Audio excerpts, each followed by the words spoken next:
Europa, EC 1928. After having successfully driven off the invading Burgundian forces, Namur had invaded Burgundy's southern islands in retribution. Burgundy, well prepared and armed with their new Stridswagen M-210 Colosse, was outclassed by the sheer numbers of the inferior Namurite Pythagoras light tank, leading to a Namurite victory. The most brutal of the fighting occurred near the major city of Mons, where the final remaining member of the royal family, Gerald de Piast, personally led the 5th Tank Division.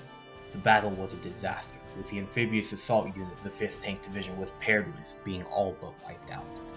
The battle turned in the favor of the Burgundian forces, and Geralda's unit ended up getting stuck behind enemy lines and trapped on the island. Her unit stood their ground for 3 weeks before help arrived, and the better prepared Namurite forces were victorious.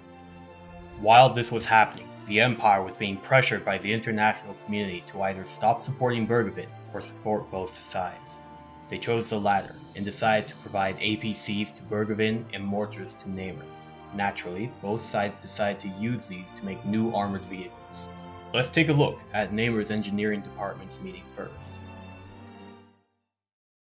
Welcome back, engineers. The Namurian government is very pleased to have you back for our tank development programs as we have in the past.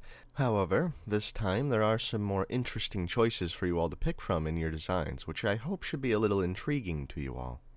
As you all should know, we've been able to get new equipment as of late, more specifically mortars, and as such, our government has put forth the proposal for a mortar-carrying tank, and this is where you all come in. Our specifications for the vehicle go as such. For the main weaponry, there's a choice of the Krimm M-210 85mm, and that's your only option, so there's not much of a choice there.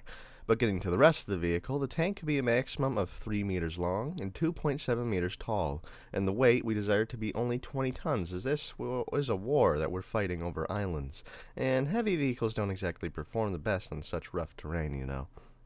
Engine-wise, you'll have access to 3 choices, being the Gorm V6, the Sweyn V6, and the Gallian V6 engines, and all must have at least 400 liters of fuel to power them. But finally, our last specification is that the tank must be able to climb a 10-degree slope. Anyways, I hope all of this has started to get those minds of yours churning. Hopefully with these new tanks you'll all make up, we can bring our country to a great victory. Have a good one. Now for Burgundy's engineer meeting. Greetings. Welcome. Today I have brought all of you for something very special that our government needs. What is that, you may ask? Well, quite simple. A mobile platform for one of our howitzers. Now, here are the specifications. In terms of size, the max width and height need to be at maximum 3 meters. When it comes to length, you can go as long as you want. With that said, the maximum weight your platform can be is 40 tons. So do keep that in mind. For cannon options you have 3. The Bragg 105mm early, the Bragg 105mm late, and the Bragg 120mm.